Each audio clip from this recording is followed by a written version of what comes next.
अस्सलाम वालेकुम। बड़ी बात के साथ मैं हूं आदिल शाहजेब। आज की बड़ी बात, विफाक और सिंध के दरमियान महाजराई उरूज पर है। JIT रिपोर्ट पर सुप्रीम कोर्ट के सख्त रिमार्क्स के बावजूद PTI वजीर आला सिंध की तब्दीली के मुतालबे पर डटी हुई है। तहरीक इंसाफ के बकौल मुराद अली शाह को इखलाकी बुनियाद पर हर हाल में जल्द मुस्ताफ़ी हो जाना चाहिए। साहब रिज़ाइन कर गए, अभी तक वो रेफरेंस दायर हुआ है, सबूत मतलब उनके ऊपर भी केस इस्टेब्लिश नहीं हो गया। आज़म स्वाति साहब रिज़ाइन कर गए, स्टेप डाउन कर गए, अभी वो भी प्रोसीडिंग चल रही हैं। ठीक, आप अपना मॉरल ग्राउंड जो है वो रेस करते हैं, आप नीचे नहीं लेके। आज भी वफाकी वज़ीर इत्तलात फवाद चौधरी मुख्तलिफ TV प्रोग्राम्स में इस मुतालबे से पीछे हटने को तैयार नहीं दिखे, लेकिन दूसरी जानिब पीपल्स पार्टी विफाक को अपनी हुकूमत बचाने पर ध्यान देने का कह रही है। याद रहे कि गुज़श्ता रोज़ पीपल्स पार्टी के चेयरमैन बिलावल भुट्टो ने दावा किया था कि वो वफाकी हुकूमत को एक हफ्ते में गिरा सकते हैं। सदर ज़रदारी एक इशारा दे, हम इनको हुकूमत को एक वीक में गिरा सकते हैं। उनका तो सिर्फ 6 सीट का मेजॉरिटी है वफाक में, उनका तो इससे भी छोटा मेजॉरिटी है पंजाब में। बस सदर ज़रदारी हमें इजाज़त दे, हम इनका हुकूमत भी गिरा सकते हैं, हम इनको जेल भी भेज सकते हैं, लेकिन बस सदर ज़रदारी हमें इजाज़त। ऐसा लग रहा है कि बिलावल भुट्टो अपने इस दावे में काफ़ी हद तक संजीदा भी हैं और पीपल्स पार्टी की सीनियर क़यादत के सख्त बयानात से भी यही झलक रहा है। अपना देखिए, जहाँ उनके पास टोटल 172 चाहिए होते नेशनल असेंबली में, PTI के अपने कितने, मांगे तांगे की हुकूमत जो हम कहते हैं वो बनाई हुई है, अकल है नहीं। आप कोई वाज़े अक्सर नहीं बैठे कौमी असेंबली में, सेनेट में आप हैं नहीं, आप अपनी खैर मनाएं, आप चलने दें खुद को भी हुकूमत को भी। ये भी खबरें हैं कि पीपल्स पार्टी और नून लीग में दूरियां भी कम हो रही हैं, जिसका इशारा आज खुर्रम दस्तगीर के इस बयान से भी मिला। उन्होंने भी वही बातें की जो कई रोज से पीपल्स पार्टी की जुबान पर हैं। तो ये अपनी नाअहली और बेतदबीरी को छुपाने के लिए ये सिंध गवर्नमेंट जैसे स्टंट शुरू करते हैं। सारा मामला इस पर है कि सिंध हुकूमत गिर रही है या नहीं गिर रही। तो ये जो पाकिस्तान को वन पार्टी स्टेट बनाने की कोशिश, पाकिस्तान को मुआशी तौर पर कमजोर करने की कोशिश, ये हुकूमत जो है ये पाकिस्तान के लिए तबाही बनकर आई है। बयानबाजी के अलावा पीपल्स पार्टी और मुस्लिम लीग नून हुकूमत मुखालिफ सियासी जोड़ तोड़ में भी मुतहरिक हो रहे हैं। दोनों जमातें 10 जनवरी को पार्लिमानी पार्टी के इजलास में मुस्लिम लीग नून चेयरमैन सेनेट की तब्दीली की तहरीक की तजवीज़ भी देगी, जिसकी पीपल्स पार्टी की जानिब से हिमायत का कवी इम्कान है। विफाक और सिंध के दरमियान खींचातानी का अंजाम क्या होगा? क्या विफाक मुखालिफ महाज पीपल्स पार्टी और मुस्लिम लीग नून को एक पेज पर ले आया है? आखिरकार क्या पीपल्स पार्टी हुकूमत के खिलाफ अदम एतमाद की तहरीक लाने वाली है? बात करेंगे। पीपल्स पार्टी के सीनियर रहनुमा सरदार नबील गबोल साहब हमारे साथ मौजूद हैं।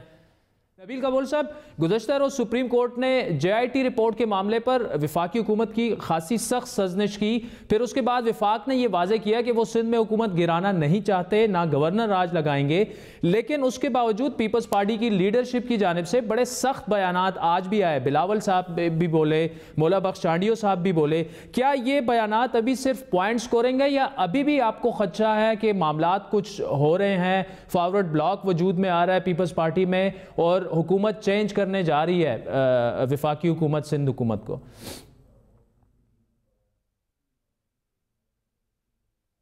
देखिए, मैं सिर्फ इतना जानता हूं कि कुछ है नहीं और हवा में जो है सिर्फ तीर चला रही है PTI की गवर्नमेंट। असल में PTI की गवर्नमेंट जो है बहुत बुरी तरह फंस चुकी है और ख़ुद इमरान खान को ये इल्म नहीं था, एहसास भी नहीं था कि हुकूमत चलाने में उनको क्या दुश्वारियां पेश आएंगी। इस वक्त इमरान खान को बहुत दुश्वारियां पेश आ रही हैं और इमरान खान की जो गवर्नेंस है PTI गवर्नमेंट की वो बिल्कुल 0/0 है। अब उस पर पर्दा डालने के लिए कोई सियासी शोशा तो इनको छोड़ना है। अब सिंध में कुछ भी नहीं है। मैं समझता हूँ कि कल जो चीफ जस्टिस ने स्टेटमेंट दिया है ये खुद एक थप्पड़ है इनके मुंह पर, PTI की गवर्नमेंट पे और PTI के उन मेंबर्स पे जो ये बात कर रहे हैं कि सिंध के अंदर हम जो है गवर्नर रूल लगाएंगे या तब्दीली लेकर आएंगे और फिर ECL में चीफ मिनिस्टर का नाम डालकर ये क्या तासुर देना चाह रहे हैं कि फेडरेशन वर्सेस प्रोविंस का। तो मैं समझता हूँ ये ख़तरनाक सूरत हाल पैदा इन्होंने कर दी है कि फेडरेशंस को आपस में लड़ाने की एक मैं समझता हूँ कि नाकाम साजिश है और मैं इस बात पे हैरान हूं कि जहां पर ये कहते हैं कि सिंध गवर्नमेंट को ये हटाएंगे या ख़त्म करेंगे, तो मुझे सिर्फ इनसे एक ये सवाल है मेरा कि ये 49 मेंबर्स कहां से लाएंगे? इन्होंने खुद एक 22 मेंबर्स की जो है लिस्ट शाया की है, जो कि सोशल मीडिया में सर्कल कर रही है कि 22 MPs जो है वो हमसे राब्ते में है। यानी अगर आप सीरियस है तो आप खुद क्यों जो है इस तरह के लिस्ट शाया करेंगे और उन MPs को बदनाम करेंगे और फिर जाहिर है उनको अलर्ट भी कर लेंगे ताकि वो फिर बयान देंगे जी हम इनके साथ नहीं हैं। मजीद आज जो अली गौर मेहर की मुलाकात हुई है प्राइम मिनिस्टर साहब से, वो भी सिर्फ देखिए अली गौर मेहर अकेला है, एक ही MP है, उसके साथ जो 2 MPs हैं उनके भाई जो और उनके कज़न जो है वो पीपल्स पार्टी में है। तो मैं समझता हूँ कि ये सिर्फ हवा में तीर चलाने वाली बात है, हक़ाइक़ कुछ भी नहीं है। ठीक है गब्बर साहब, जो हमारे यहाँ अगर पाकिस्तान में देखा जाए अखलाकी बुनियाद पर मुस्ताफ़ी होने की मिसालें कमी हैं, आप ये नहीं मानेंगे कि इस हुकूमत ने अखलाकी बुनियाद को अहमियत दी? आज़म स्वाति हों, बाबर अवान हो, उनके खिलाफ मामलात सामने आए, वो मुस्ताफ़ी हो गए। तो अगर CM सिंध भी ऐसा करें, आपका पीपल्स पार्टी का भी कद ऊंचा होगा, जमहूरी निज़ाम पर एतमाद भी बढ़ेगा, और जैसे ही वो सुप्रीम कोर्ट से क्लियर होते हैं वो दोबारा आके हल्फ उठा लें।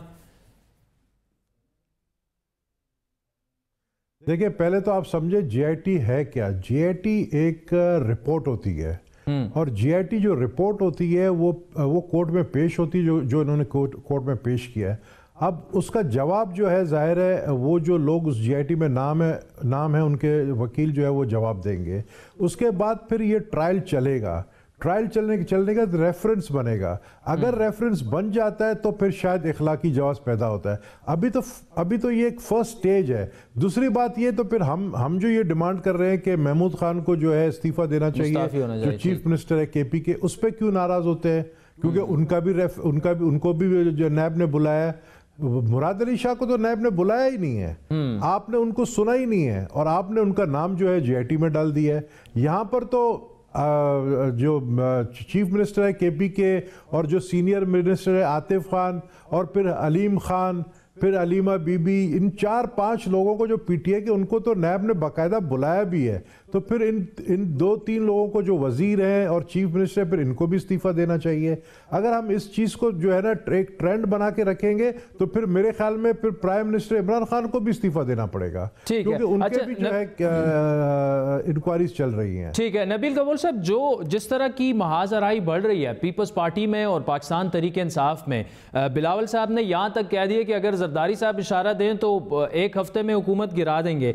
अब ये चीज़ें अगर मामला ज़्यादा ख़राब होते हैं तो क्या पीपल्स पार्टी वाकई सीरियस है अदम एतमाद की तहरीक लाने में? अगर वो सीरियस है तो मुस्लिम लीग नून से अभी तक आपके मामलात जो हैं कुछ ज़्यादा बेहतर नहीं है, तो कैसे नंबर गेम तो पूरी नहीं हो रही, कैसे तहरीक इंसाफ की हुकूमत गिराएंगे आप वफाकी इधर इस्लामाबाद में? देखिए मैं इस बात पे तो बहुत खुश हूँ। मैं पहले दिन से पर्सनली मैं ये चाहता था कि ऑपोजिशन इकट्ठी हो, क्योंकि अगर ऑपोजिशन पहले दिन से इकट्ठी होती तो PTI गवर्नमेंट ही नहीं बना सकती थी। लेकिन किसी वजह से, मुझे नहीं पता वजह क्या, कि ऑपोजिशन जो है वो आपस में अलग अलग पेज पे थे। लेकिन जो अभी सूरत हाल बन गई है, अब मैं ये आपको वाजे करके बता सकता हूँ कि मुस्लिम लीग नून और पाकिस्तान पीपल्स पार्टी अब एक ही पेज पर है। और हमारे लिए देखें, यहाँ पर सिंध गवर्नमेंट में आपको 49 MPs तोड़ने पड़ेंगे पीपल्स पार्टी के, हमें तो सिर्फ आपके 4 MNA तोड़ने पड़ेंगे। हमें तो सिर्फ आपके जो एलाइज है, क्योंकि आप 116 PTI ने जो है MNAs उनके अपने जाती हैं 116, 172 पे गवर्नमेंट आपने बनाई है। बाकी आपके एलाइज हैं या आपने आज़ाद को खरीद लिया, या जो हम आपकी हुकूमत जो है 48 आवर्स में गिरा सकते हैं, क्योंकि हमारी बातचीत जो है वो उन जमातों के साथ हो चुकी है जिन्होंने आपको प्राइम मिनिस्टर बनाने में आपको वोट दिया है। वो आपसे खुश नहीं है, आपने उनके डिमांड्स पूरे नहीं किए हैं, आपने साउथ पंजाब का जो वादा किया था वो आपने पूरा नहीं किया। नहीं नबील कपूर साहब, 48 घंटों में गवर्नमेंट गिरा सकते हैं और आप ये कह रहे हैं कि उन सियासी जमातों से आपके राब्ते हो चुके हैं जो तहरीक इंसाफ की हुकूमत में इस वक्त शामिल है। ये तो बहुत बड़ी खबर आप दे रहे हैं। इसका मतलब ये है कि मुस्लिम लीग नून और पीपल्स पार्टी जो है, जिस तरह आपने कहा, एक पेज पर है, मामलात तय पा चुके हैं और किसी भी वक्त ये एक्सपेक्ट किया जा सकता है कि अदम एतमाद की तहरीक आ जाएगी। देखिए, अब ये पार्टी की लीडरशिप पर है। होमवर्क जो है वो तैयार है और मैं समझता हूँ कि कोई बड़ी मेहनत करने की हमें ज़रूरत ही नहीं पड़ी। हमने बात ही नहीं शुरू की, बल्कि हमसे खुद उन लोगों ने रब्ता किया जो इस वक्त पीटीआई की गवर्नमेंट से नाराज़ हैं। आप नोट करें कि इमरान खान प्राइम मिनिस्टर ने उन लोगों को नवाजा है जो कि दिन रात उनके साथ होते हैं, जो ऐसे नाम हैं जिनको अपने महकमे चलाना भी नहीं आता है, लेकिन उन लोगों को जिनके साथ उन्होंने इलेक्शन से पहले वादे किए थे। मैं आपको साउथ पंजाब का जिक्र कर रहा था, मैं बलूचिस्तान का जिक्र कर रहा था, मैं अख्तर बेंगल की जमात का जिक्र कर रहा था, मैं फाटा की जिक्र कर रहा हूँ जो उन्होंने वादा किया कि सूबा बनाए, तो उनमें से किसी एक वादे में पूरे नहीं है। तो ये जितने भी ये हमें तो सिर्फ 8 मेंबर्स की जरूरत है हुकूमत गिराने के लिए, लेकिन इस वक्त हमारे पास तकरीबन 25 मेंबर्स हैं कौमी असेंबली के जो कि तैयार बैठे हैं, लेकिन हम अभी तक ये इसलिए नहीं कर रहे हैं क्योंकि हम पहले सेनेट पे तवज्जो दे रहे हैं। सेनेट के चेयरमैन का जो है। अच्छा गबोल साहब, सेनेट के चेयरमैन की तरफ ही मैं आ रहा हूँ। आपके पास चेयरमैन सेनेट जो है, पीपल्स पार्टी पे बड़ा इल्ज़ाम ये लगाया गया है कि आपने लोगों के कहने पर पहले बलूचिस्तान में गवर्नमेंट गिराई, उसके बाद चेयरमैन सेनेट भी इसी तरह लाया और आज पीपल्स पार्टी एक्सेप्ट भी करती है। मुस्तफ़ा नवाज खोखर साहब ने ये कहा कि जी हम बिल्कुल उस पर वी आर सॉरी कि हमने ऐसा किया। तो अब जाके पीपल्स पार्टी क्या जो बकौल आपके गलती थी उसका इजाला करने जा रही है? चेयरमैन सेनेट जो है वो तब्दील करने जा रही है पीपल्स पार्टी? देखिए, चेयरमैन सेनेट की तब्दीली हमसे ज्यादा जो है मुस्लिम लीग नून की ये डिमांड है। अच्छा, चेयरमैन सेनेट की तब्दीली में पाकिस्तान पीपल्स पार्टी उनका साथ दे। तो चेयरमैन सेनेट की तब्दीली अगर होगी तो वो मुस्लिम लीग नून के डिमांड पे होगी। हमें जो है उनका साथ देना है नहीं देना है, ये पार्टी की लीडरशिप ये फैसला करेगी। लेकिन जैसा मैं बार बार कह रहा हूँ कि हमारा होमवर्क तैयार है और कौमी असेंबली में हमारा डिमांड है कि कौमी असेंबली में हमारे पास नंबर्स हैं, हम इनकी हुकूमत चेंज कर सकते हैं और हमने तो वजीर आजम के लिए सोच भी लिया कि किसको वजीर आजम बनाना है। अच्छा। तो इसलिए मैं समझता हूँ वैसे गबोल साहब बता भी दें कि उम्मीदवार कौन होगा वज़ारत उज़्मा का पीपल्स पार्टी का? मैं समझता हूं कि उम्मीदवार जो है छोटे सूबे से होगा और वो सूबा जो बहुत ज़्यादा इस वक्त अपने आप को जो है समझती है कि उनके साथ नाइंसाफ़ी हो रही है, उस सूबे से होगा। मेरा जो इशारा है वो बलूचिस्तान की तरफ से है। अच्छा, बलूचिस्तान की तरफ है, ठीक है। और इसमें गबोल साहब फिर ये है कि अगर तो वज़ीर आज़म पीपल्स पार्टी की मर्जी से आएगा तो फिर इसका मतलब ये कि चेयरमैन सेनेट जो है वो मुस्लिम लीग नून की तरफ से आएगा, तो ये तो मामलात काफ़ी आगे की तरफ चले गए हैं। तो कैंडिडेट्स भी बता दें हमें कौन होंगे। देखिए, हम जो है ना डोल नहीं बजाते इनकी तरह, ये डोल बजा बजा के अपना काम खुद ख़राब करते हैं। अगर ये खामोशी से कोई काम करते तो उनकी सीरियसनेस का पता चलता है। इन्होंने डोल बजा बजा के हमें होशियार कर दिया। हम ये सब कुछ नहीं करना चाहते थे, लेकिन इन्होंने हमें मजबूर किया है कि हम सब कुछ ये जो हम करने जा रहे हैं। सेनेट में अभी तक कोई फैसला नहीं हुआ है कि कौन होगा चेयरमैन सेनेट, लेकिन जैसे मैंने कहा कि दोनों जमात जो दूर थे एक दूसरे से, मुस्लिम लीग नून और पाकिस्तान पीपल्स पार्टी, अब दोनों जमात साथ हो गए हैं। हम दोनों का एक ही हम पेज पर है, मुस्लिम लीग नून और पीपल्स पार्टी। और हमारा मकसद सिर्फ ये है कि ये जो महंगाई का तूफ़ान और ये जो गरीबों की चीखें आप सुन रहे हैं, ये जो सूरत हाल पाकिस्तान में बनी हुई है, इकोनॉमिक क्राइसिस है, इससे ये जो इमेच्योर गवर्नमेंट है और ये जो अंडर 19 की टीम है ये नहीं निकाल सकती। इसलिए हम ये सब कुछ कर रहे हैं। हमारा मकसद इक़्तिदार में आना नहीं, ना हम खुद पर्सनली आना चाहते हैं। ठीक, सरदार नबील गबोल साहब पीपल्स पार्टी के सीनियर रहनुमा हमारे साथ थे। नाज़रीन बहुत बहुत शुक्रिया सरदार साहब, उन्होंने बहुत बड़ी खबर दी। एक तो ये कि मुस्लिम लीग नून और पीपल्स पार्टी एक ही पेज पर आ चुके हैं और नबील गबोल साहब के बकौल इवन वज़ीर आज़म का भी फैसला हो गया है कि वो छोटे सूबे यानी बलूचिस्तान से लाया जाएगा। इसके अलावा चेयरमैन सेनेट जो है वो भी मुस्लिम लीग नून की ख्वाहिश है और पीपल्स पार्टी उनके साथ मिलकर चेयरमैन सेनेट जो है वो भी चेंज करने जा रही है। इसके अलावा 48 घंटों के अंदर अंदर वो कह रहे हैं कि जैसे ही लीडरशिप फैसला करती है तो तहरीक अदम एतमाद आ जाएगी वज़ीर आज़म इमरान खान की हुकूमत के खिलाफ। वक्त हुआ चाहता है एक ब्रेक का, जिसके बाद वज़ीर इत्तलात खैबर पख्तूनख्वा शौकत यूसुफजई हमें ज्वाइन करेंगे और उनसे ये सवाल करेंगे कि अगर मुराद अली शाह से इस्तीफ़ा मांगना जायज़ समझते हैं वो, तो फिर खैबर पख्तूनख्वा के वज़ीर आला महमूद खान, जिनके खिलाफ भी केसेस चल रहे हैं नैब में, वो क्यों ना मुस्ताफ़ी हों। हमारे साथ रहिए।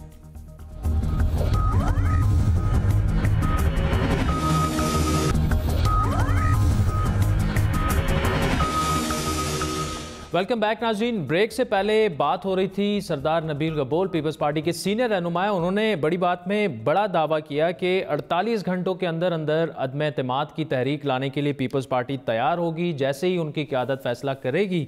उनका दावा ये था कि 25 के करीब जो इत्तेहादी जमातें हैं पाकिस्तान तहरीक इंसाफ की, वो MNAs ने उनसे ख़ुद रब्ता किया है।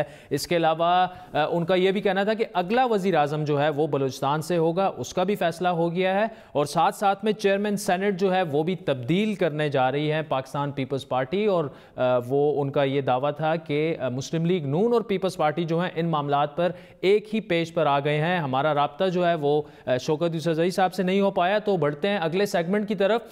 पाकिस्तान को चीन से $2 अरब का कर्जा मिलेगा, शराइत क्या होंगी, कब तक मिलेगा, ये अब तक वाज़े नहीं, क्योंकि पाकिस्तान की हुकूमत और चीनी हुकाम की जानिब से अब तक इसकी तस्दीक नहीं की गई। ये खबर बरतानवी अखबार फाइनेंशियल टाइम्स की जानिब से आज सामने आई, जिसके मुताबिक तेज़ी से कम होते ज़र मुबादला के ज़खायर और रुपए की कदर में कमी के बायस चीन ने पाकिस्तान को हंगामी बुनियादों पर $2 अरब कर्जा देने का फैसला किया है। वजारत खजाना के ज़राए के मुताबिक यह कर्जा कमर्शियल रेट पर दिया जाएगा, जिस पर 8% शरह सूद लागू होगी। अहम बात यह है कि ना तो हुकूमत पाकिस्तान और ना ही चीन की जानिब से इस कर्जे पर अब तक कोई वजाहत सामने आई है। लेकिन वज़ीर आज़म इमरान खान कुछ अरसा कबल ये बयान दे चुके हैं कि चीन ने जो भी पाकिस्तान से दरख्वास्त ये की है कि इमदादी पैकेज अगर हम आपको दें तो उसकी तफसीलात जो हैं उसे आम ना किया जाए। लेकिन बड़ी बात का बड़ा सवाल यह है कि क्या चीन से $2 अरब मिलने के बाद पाकिस्तान का माली बहरान ख़त्म हो जाएगा और क्या अब पाकिस्तान को IMF से आसान शराइत पर कर्जा मिल सकता है।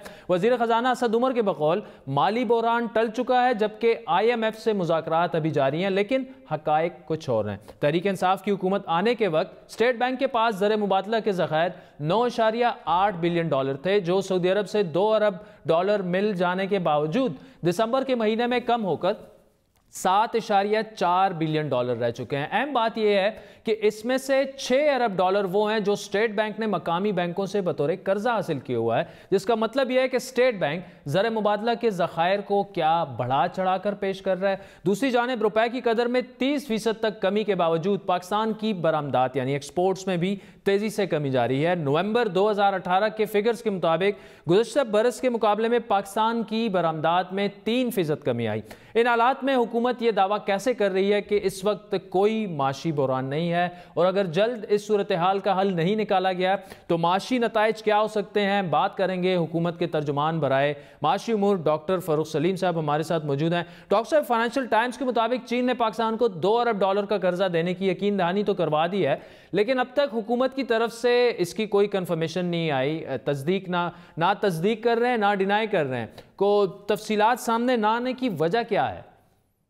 आदिल साहब, कुछ ही हफ्ते पहले चाइनीज़ के जो सरकारी ज़राए हैं उन्होंने 2 बातें बताई थी। उनकी पहली बात ये थी कि इमदादी पैकेज का असूली फ़ैसला कर लिया गया है, और दूसरी बात उन्होंने ये कही थी कि उसका तरीक़ा-ए-कार डिस्पर्समेंट का देने का वो अभी अंडर डिस्कशन है, उसके ऊपर बहस जारी है, और उसका हुज्म क्या होगा वो भी अभी डिटरमिन नहीं किया गया। ये ऑफिशियल चाइनीज़ ज़राए ने कुछ हफ्ते पहले कहा था।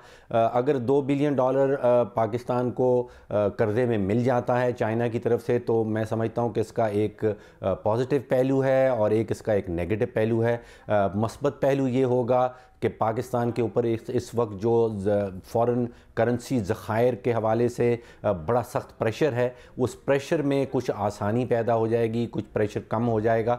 जो मनफी पहलू, नेगेटिव पहलू मुझे नज़र आ रहा है वो कुछ ऐसा है कि शायद हम बीमारी का इलाज नहीं कर पा रहे हैं। हम बीमारी की जो अलामात हैं उनको दबाने की कोशिश ज़रूर कर रहे हैं। हमारा जो तजारती ख़सारा है वो कंट्रोल में नहीं आ रहा, और इस वजह से हमें हमें मुख्तलिफ बरादराना दोस्ताना ममालिक के पास उनके इमदादी पैकेजेस की ज़रूरत पड़ती है।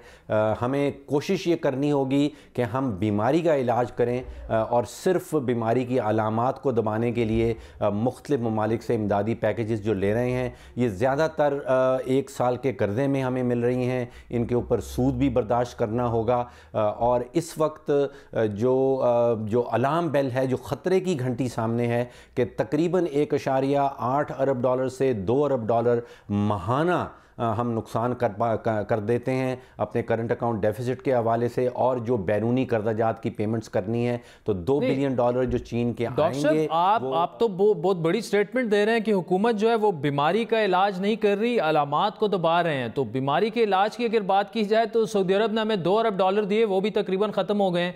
UAE ने ऐलान किया है लेकिन अभी तक कुछ नहीं दिया। तो हुकूमत तो बार बार ये कह रही है कि मईशत मजबूत हाथों में है, लेकिन 5वां महीना शुरू होने वाला है गवर्नमेंट का।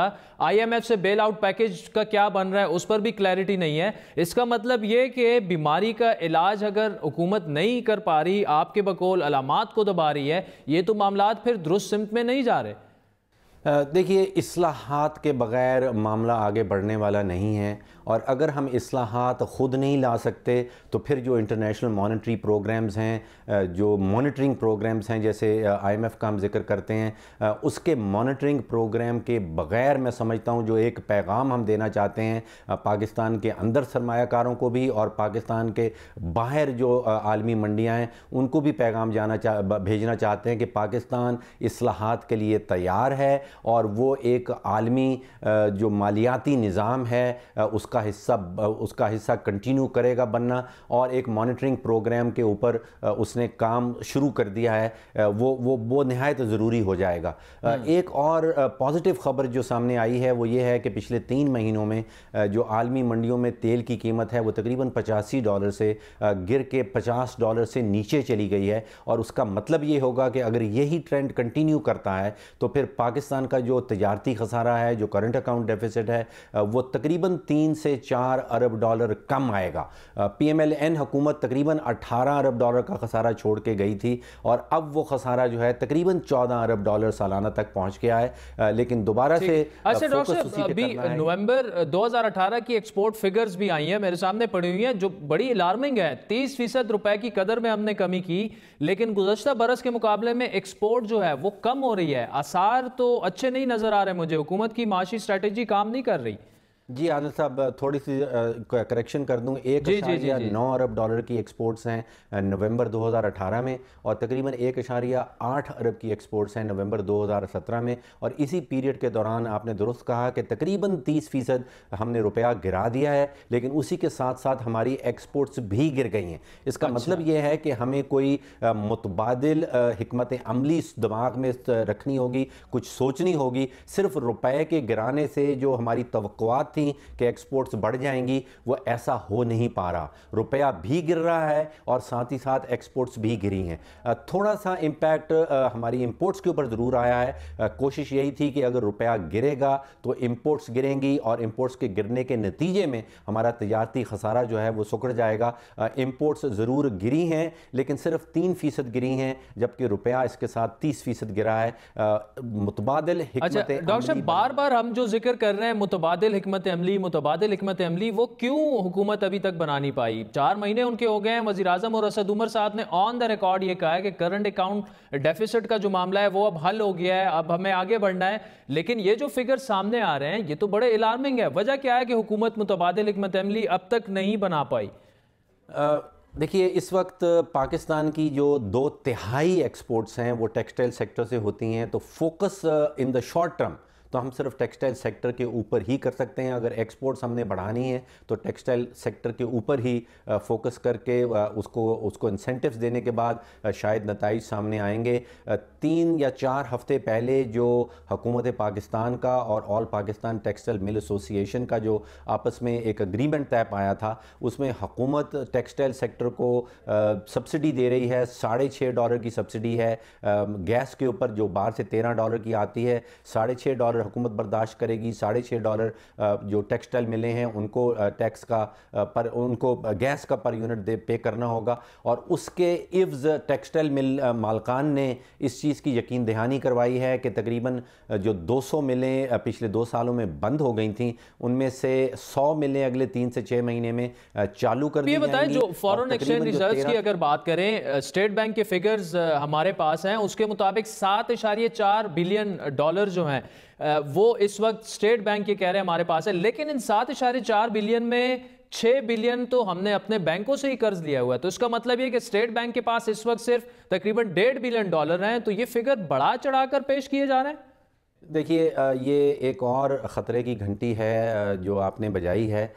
इसमें एक तो मामला ये है कि हमारे पास जैसे ही कोई इमदादी पैकेज के नतीजे में स्टेट बैंक के रिज़र्व्स बढ़ते हैं, वो कुछ ही हफ्तों में, कुछ ही महीनों में वो ख़त्म होना शुरू हो जाते हैं। और इस वक्त पाकिस्तान के जो ज़ख़ायर का नेट ज़ख़ायर जिसको कहते हैं कि आप अपने सारे कर्जाजात उतार के अगर नेट ज़ख़ायर की कोई अमाउंट सामने लाना चाहते हैं, तो वो मैं समझता हूँ कि पिछले कोई 8-10 साल में इतनी ख़तरनाक अमाउंट जो है वो सामने नहीं आई थी।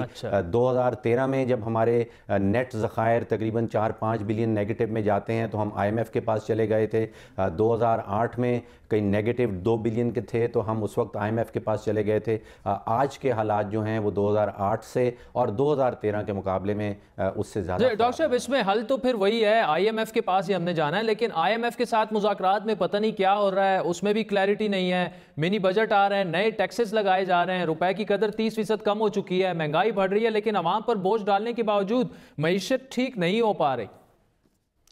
देखिए, मैं हमेशा से मेरा मौक़िफ़ ये रहा है कि IMF के गोल्स और पाकिस्तान के गोल्स जो हैं वो दोनों में फ़र्क नहीं है। उनका गोल भी यही है कि हम बजटरी खसारा कम करें। IMF भी हमें यही कहता है कि आप अपना तिजारती खसारा कम करें। और अगर IMF दुनिया में एग्जिस्ट ना भी करती हो, शायद पहले भी मैं ये कह चुका हूँ, तो तिजारती खसारा कम करना, हमारा बजटरी खसारा कम करना वो पाकिस्तान के अपने मुफाद में है। अगर हम IMF का हिस्सा बन जाते हैं तो एक पैगाम आलमी मंडियों को, आलमी ममालिक को और बकिया जो हमारे आलमी मालियाती इदारे हैं उनको ये ज़रूर पहुंचता है कि अब पाकिस्तान एक इस्लाहाती पैकेज की तरफ, एक इस्लाहाती कैंपेन की तरफ चल निकला है। और IMF उसको अपनी मॉनिटरिंग दे रहा है, अपनी पॉलिसी एडवाइस भी दे रहा है और बैलेंस ऑफ पेमेंट क्राइसिस के लिए। अच्छा डॉक्टर साहब, क्या आप समझते हैं कि मईशत हमारी ट्रैक पर आ जाएगी? आप तर्जुमान हैं हुकूमत के, क्या मईशत इस वक्त मजबूत और रिलायबल हाथों में है? क्योंकि जो पिक्चर आप खुद पेश कर रहे हैं कि जी रुपए की कीमत जो है वो कम की गई, लेकिन 30% गिराई गई, लेकिन एक्सपोर्ट्स अभी भी गिर रही हैं, तो इसका मतलब जो स्ट्रैटेजी गवर्नमेंट ने बनाई वो तो बैकफायर कर रही है। तो आपसे सुनना चाहेंगे कि ये क्या हो रहा है?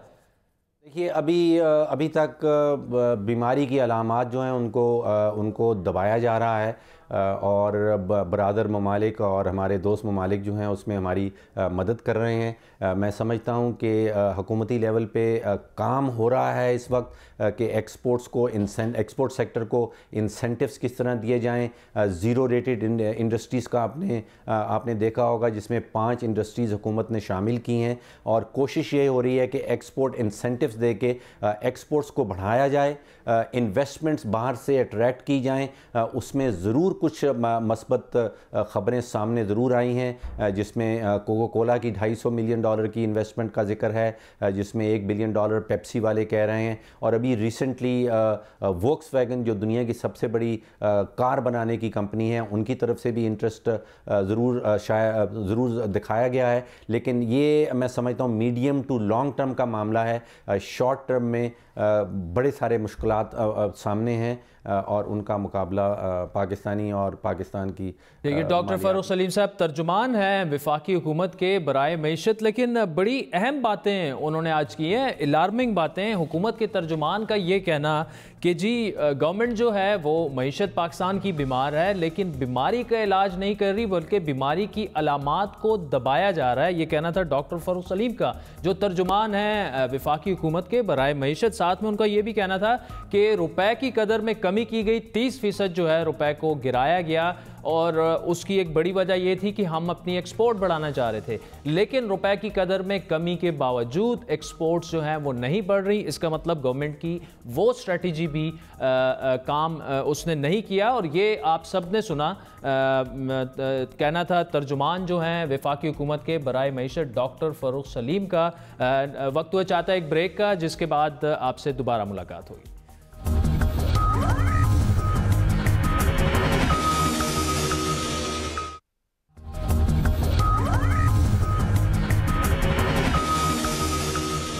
वेलकम बैक नाज़रीन। आज से नए साल का आगाज़ हो गया और इस नई हुकूमत ने नए साल के लिए अपने 4 नुकाती जहाद का ऐलान भी किया है। गुर्बत, जहालत, नाइंसाफ़ी और करप्शन, ये वो 4 बुराइयां हैं जिनको मौजूदा हुकूमत ने ख़त्म करने का अज़म किया है। ट्विटर पर अपने पैगाम में वज़ीर-ए-आज़म इमरान खान ने यह कहा कि हमारे नए साल का अज़म मुल्क की 4 बुराइयों गुर्बत, जहालत, नाइंसाफ़ी और करप्शन के ख़िलाफ़ जहाद है। वज़ीर-ए-आज़म ने उम्मीद का इज़हार किया है कि इंशाअल्लाह साल 2019 पाकिस्तान में सुनहरे दौर का आगाज़ होगा। ताहम ये 4 नुकाती मिशन हुकूमती तरजीहात और सिंध पर कई सवालात उठा रहा है। मुल्क की माशी सूरत हाल कितनी नाजुक है, हमने बड़ी बात के अभी दूसरे सेगमेंट में उस पर खुसूसी गुफ्तगू भी की, बड़ी डिटेल, जिसमें फ़ारूक सलीम जो कि तर्जुमान हैं वफाकी हुकूमत के, उन्होंने ये एडमिट किया कि जो पैसे गिराने की, रुपए की डिवैल्यू करने की जो स्ट्रैटेजी थी वो गलत थी, वो उसका काम उस तरह से नहीं हुआ और वफाकी हुकूमत जो है वो बीमारी पर तवज्जो नहीं दे रही बल्कि बीमारी की अलामात को दबाने की कोशिश कर रही है। ये कहना था खुद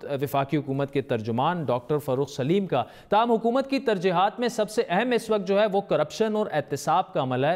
करप्शन के खिलाफ मुहिम के सियासी असरात भी नज़र आने लगे हैं, जिस पर हमने प्रोग्राम के पहले हिस्से में भी बात की। क्या ये करप्शन के खिलाफ मुहिम जो है हुकूमत की तवज्जो माशी चैलेंजेस से हटा रही है? और इसके अलावा आने वाले साल में वज़ीर-ए-आज़म इमरान खान की तवज्जो का मरकज़ करप्शन का खात्मा होना चाहिए या मईशत की बहाली? इस पर पहले अवाम की राय क्या है वो आपको सुनवाते हैं, फिर उसके बाद तज्ज़ियाकार मुशर्रफ ज़ैदी हमें ज्वाइन करेंगे। लेकिन पहले हम सुनते हैं कि अवाम का इस पर क्या टेक है। गवर्नमेंट से लोग एक्सपेक्ट ये कर रहे थे कि आएंगे तो कुछ रिलीफ मिलेगा। मईशत पे तो जो ज़रूरी है तवज्जो, लेकिन करप्शन ख़त्म होगी तो मईशत बेहतर होगी। वाइट कॉलर क्रिमिनल जो है इनके ऊपर बड़े सख्ती के साथ हाथ डालना चाहिए, अदारों को मजबूत करना चाहिए और अदारों को सख्ती के साथ मॉनिटर करना चाहिए। अब इमरान खान खुद भी डिवाइड है, कभी वो सिंध में हाथ पाँव मार रहे हैं, कभी KPK में हाथ पाँव मार रहे हैं, कभी उसको चाहिए कि उसकी ये मिनिस्ट्री जो मईशत पे काम कर रही है वो इसी ट्रैक पे चले। जब तक हमारी मुआशी हालात जब तक नहीं बेहतर हो सकते, जब तक हम करप्शन पर काबू। इस तमाम सूरत हाल का जायज़ा लेंगे। हमारे साथ जिस तरह मैंने कहा सीनियर तज्ज़ियाकार मुशर्रफ ज़ैदी साहब मौजूद होंगे। ज़ैदी साहब, आज वज़ीर-ए-आज़म ने गुर्बत, जहालत, नाइंसाफ़ी और करप्शन के खिलाफ जहाद का ऐलान किया। नए साल के लिए उन्होंने ये तरजीहात बताई हैं, तो क्या ये तरजीहात दुरुस्त हैं आपके ख्याल में? और इसका जो ऑर्डर उन्होंने रखा है, ऑर्डर भी यही होना चाहिए? आदिल, जैसे आप जानते हैं, मैंने अपने ख़ुद आज का जो नए साल का एक कॉलम था उसमें मैंने ख़ुद यही लिखा है कि प्राइम मिनिस्टर अगर चाहते हैं कि 2019 में उनको कामयाबी मिले और उस कामयाबी की नौइयत फ़र्क हो, तो 2018 में तो वो इलेक्शन जीत गए, लेकिन उसके बियॉन्ड पाकिस्तान मतलब एक सक्सेसफुल साल इस तरह से था कि एक हुकूमत चेंज हो गई, लेकिन कुछ मसाइल, बड़े अहम मसाइल जो हैं वो अभी भी दरपेश हैं। सबसे बड़ा मसला आम पाकिस्तानी की ज़िंदगी की क्वालिटी है। तो एक तरह से एक कंपैशन एजेंडा जो प्राइम मिनिस्टर का है, जो नज़र आता है जब वो बात करते हैं, उसको उन्होंने फुलफ़िल करना है। उसको फुलफ़िल करने के लिए उनको काफ़ी मेहनत करनी होगी। दूसरा, अगर आपने आम पाकिस्तानी के लिए कुछ सहूलियात देनी है, कोई भी किसी तालीम देनी है, सेहत देनी है, पानी कुछ भी देना है, उसके लिए आपको पैसे चाहिए। पैसे रेस करने के लिए आपको इवेंचुअली, ठीक है, आप सऊदी अरब से थोड़े ले लें, उनसे लेके रख लें स्टेट बैंक में, वो दिखा दें कि भाई इतने पैसे हैं, लेकिन अल्टीमेटली आपको इस मुल्क का सबसे अमीर तरीन तबके को आपको उनके पास जाना होगा, उनको समझाना होगा कि भाई माइंड मत करना, लेकिन 70 साल से तुम एंजॉय कर रहे हो। अब ये वक्त आया है कि तुम जितना तुमने इस धरती से बनाया है उसका एक छोटा सा हिस्सा जो है वो धरती वापस लेगी, क्योंकि इस धरती की बेटियां और बेटे और भी हैं जिनको वो मौक़े नहीं मिले जो तुम्हें मिले, और उसका जो खमियाजा है वो थोड़ा बहुत तुम्हें भुगतना पड़ेगा पूरी दुनिया में, ख़ास तौर पे उन ममालिक में जहाँ पर अदल व इंसाफ के निज़ाम जो है उनको माना जाता है, वहाँ पे यही होता है। अमीर जो है वो पे इन टू द सिस्टम करता है, तो एक प्रॉस्पेरिटी एजेंडा जो है, आपकी इकोनॉमिक ग्रोथ का कोई सवाल ही नहीं पैदा होता जब तक taxation on the super rich, on the super elite जो है वो बेहतर नहीं होती। और तीसरा जो अहम जो उनकी लिस्ट में नहीं है, क्योंकि ये दो तरजीहात तो बड़ी साफ नज़र आती हैं जो मैंने मेंशन की, उन्हीं चीज़ों में जो प्राइम मिनिस्टर ने मेंशन की। एक जो चीज़ जो नहीं नज़र आई, जो मैं समझता हूँ उस पर प्राइम मिनिस्टर को काफ़ी ज़ोर देना चाहिए, वो उसको मैंने कहा है प्राइम मिनिस्टर का नॉर्मलसी एजेंडा। नॉर्मलसी मीन्स कि स्टेबिलिटी, नॉर्मलसी मीन्स कि आज जो बलूचिस्तान में तखरीबकारी या दहशतगर्दी जो हुई वो ना हो, वो उसके होने से पहले हम उसको रोक लें। नॉर्मलसी ऑल्सो मीन्स कि प्रोटेस्ट ना हो, जिस तरह तहरीक लब्बैक जमा हो जाती है और वो हल्ला बोल देते हैं, या जिस तरह पश्तून तहफ़्फ़ुज़ मूवमेंट जो है जब वो प्रोटेस्ट करता है तो उसके ख़िलाफ़ जो है कार्रवाई किसी तरह की भी, ये जो नाराज़ पाकिस्तानी, इसको आपको मनाना जो है ना, ये नॉर्मलसी एजेंडा मैं इसको कहता हूँ। ये प्राइम मिनिस्टर का काम है कि वो पाकिस्तानियों के दिलों को मुलायम और नरम करें और एक दूसरे से जो है एक बातचीत करने का अमल जो है न सिर्फ अमल जारी रखें बल्कि जो बात है वो उनकी सुने भी। ज़ैदी साहब, एक तो आपने नॉर्मलसी की बात की जो इमरान खान के लिए जो नई उन्होंने साल की तरजीहात हैं उसमें नहीं शामिल, लेकिन इकनॉमिक ग्रोथ या खुशहाली के लिए जिस तरह आपने बात की उसके लिए मजबूत मईशत का होना ज़रूरी है। जो हमें माशी चैलेंजेस दरपेश हैं वो जब तक हल नहीं होंगे ये चीज़ें तो होंगी नहीं, लेकिन आज वज़ीर आज़म साहब ने अपनी तरजीहात में मईशत का जिक्र ही नहीं किया। मेरे ख्याल है कि शायद जब वो गुर्बत की बात कर रहे हैं तो वो इसेंशली इकोनॉमी ही की बात कर रहे हैं, और मुझे लगता है कि हमारे यहाँ ये जो डिवाइड है मैक्रो इकोनॉमिक्स का और माइक्रो इकोनॉमी का, ये एक तरह से बड़ा नुकसानदेह भी है, क्योंकि जो लोग मैक्रो इकोनॉमिक्स देखते हैं, समझते हैं, पढ़ते हैं, लिखते हैं, उस पर तबसरा करते हैं, उन लोगों का अक्सर जो गरीब या आम पाकिस्तानी जो इश्यूज़ फेस करती है या करता है, उनसे उन चीज़ों का ताल्लुक जोड़ना जो है वो भूल जाता है। मसलन कोई ये कहता है कि डेफिसिट को 4% से ज़्यादा नहीं होना चाहिए, 5% से ज़्यादा नहीं होना चाहिए। एक आम पाकिस्तानी के लिए बिल्कुल इसकी कोई माने नहीं है। रुपये और डॉलर का रेट 108 पे जो है अटका रहे, या 107 पे, या 99 पे, या 180 पे चला जाए, हाँ ऑब्वियसली एक इन्फ्लेशनरी उसका इम्पैक्ट है, लेकिन इन नंबर्स का कोई यूजुअली कोई डायरेक्ट ताल्लुक जो है वो हम नहीं जोड़ पाते। मेरा ख्याल है प्राइम मिनिस्टर एक अच्छा काम कर रहे हैं कि वो इकोनॉमी के जो इशू है उसको पॉवर्टी की लेंस से देख रहे हैं कि जब तक इस मुल्क में एक भी गरीब आदमी होगा, जब तक इस मुल्क में कोई ऐसा आदमी होगा जिसको मौके नहीं मिल रहे अपनी ज़िंदगी को बेहतर करने के, तब तक हम इकोनॉमी को बेहतर नहीं समझेंगे। ज़ैदी साहब, करप्शन के खिलाफ जहाद भी वज़ीर आज़म की नए साल की तरजीहात में शामिल है, लेकिन नैब की कार्रवाइयाँ बाज़ तजज़ियाकारों के मुताबिक पोलिटिकल इंस्टेबिलिटी बढ़ा भी रही हैं। मुस्लिम लीग नून और पीपल्स पार्टी के सख्त तहफ़्फ़ुज़ात हैं, तो क्या आप समझते हैं कि वज़ीर आज़म को अब वक्त आ गया कि इस साल में जो लोगों के तहफ़्फ़ुज़ात हैं उनको एड्रेस करना पड़ेगा? देखिए, एक तहफ़्फ़ुज़ात में बहुत सारे हैं। ये कि जी कोई नाराज़ हो जाएगा तो उसके ख़िलाफ़ एक्शन ना लें, मेरे ख्याल है ये तो माकूल बात नहीं होना चाहिए। लेकिन ये ज़रूर है कि अगर जो करप्शन के ख़िलाफ़ एक्शन है वो सिर्फ एक किस्म के सियासतदान के ख़िलाफ़ है और दूसरे तरह के सियासतदान के ख़िलाफ़ नहीं है, तो ये अगर इस तरह के तहफ़्फ़ुज़ात हैं तो वो जायज़ हैं और इसका कुछ जवाब होना चाहिए हुकूमत के पास। अगर हम ये कहें कि सिर्फ सियासतदान ही इस मुल्क में बेईमान हैं, बाकी सब जो है वो दूध और शहद में नले हुए हैं, ये भी एक तरह से ज़्यादती है, तो उसका भी उसको एड्रेस करने का कोई ना कोई तरीक़ा तो होगा। कोई, मैं समझता हूँ कोई भी रीज़नेबल आदमी ये नहीं कहेगा कि बैक वक्त आप सब पे हल्ला बोल दें, क्योंकि तादाद बहुत ज़्यादा है। हर इदारे में हर तरह के पाकिस्तानी जो हैं वो करप्शन में इन्वॉल्व हैं, हमें ये बहुत अरसे से पता है। और अक्सर हम में से ऐसे लोग भी हैं जो समझते हैं कि वाइल करप्शन के ख़िलाफ़ एक्शन ज़रूर होना चाहिए, लेकिन सिंगल पॉइंट एजेंडा अगर आपका करप्शन है तो आप सीरियस नहीं हैं, क्योंकि बहुत सारे ऐसे ममालिक हैं दुनिया में जिनकी मिसालें प्राइम मिनिस्टर के सामने हैं, जो जहाँ प्राइम मिनिस्टर जाते रहे हैं। मलेशिया भी प्राइम मिनिस्टर गए, चीन भी प्राइम मिनिस्टर गए, तुर्की भी प्राइम मिनिस्टर जा रहे हैं। हर ये तमाम ममालिक और इससे दीगर, और चाहे वो अमेरिका और बरतानिया, कोई मुल्क दुनिया का ऐसा नहीं है जहाँ पर बड़े पैमाने पर करप्ट लोग जो हैं वो अपनी दौलत का नाजायज़ फ़ायदा उठाते हुए अपनी दौलत को बढ़ाते नहीं हैं। सवाल ये होता है कि उस दौलत को बढ़ाते हुए क्या वो इमारतें बना रहे हैं, क्या वो फैक्ट्रियां खड़ी कर रहे हैं, क्या वो नौकरियां पैदा कर रहे हैं। पाकिस्तान की जो करप्शन की नौइयत का जो मखसूस एक चीज़ है जो इंडिया में या चीन में या तुर्की में नहीं पाई जाती, वो ये कि पाकिस्तान का करप्ट जो है वो करप्ट जब वो पैसे चोरी करता है तो वो कुछ और बना के नहीं जाता, वो बस पैसे ही जो है ऊपर से खा जाता है। चीन में करप्ट बिजनेसमैन, मलेशिया में, तुर्की में, अमेरिका में, बरतानिया में जब करप्शन होती है तो उसके साथ साथ 1000, 15,000, 20,000, 500, 600 नौकरियां पैदा होती हैं लोगों के लिए।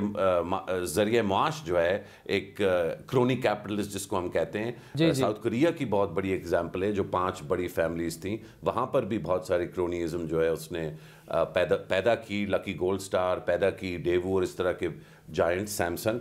तो ये हमें बजाय करप्शन करने के हमने ये सोचना है कि इस करप्शन से जो एक्चुअल मुज़िर चीज़ है वो इनफैक्ट क्या है, और वो ये है कि वो non productive use of capital. अच्छा मुशर्रफ जैदी साहब, 2018 में 4 महीने में पीटीआई की हुकूमत जो रही है उसमें ज़्यादातर नुकसान वफाकी वज़रा के जो बयानात थे उनकी वजह से ख़ुद गवर्नमेंट को उठाना पड़ा।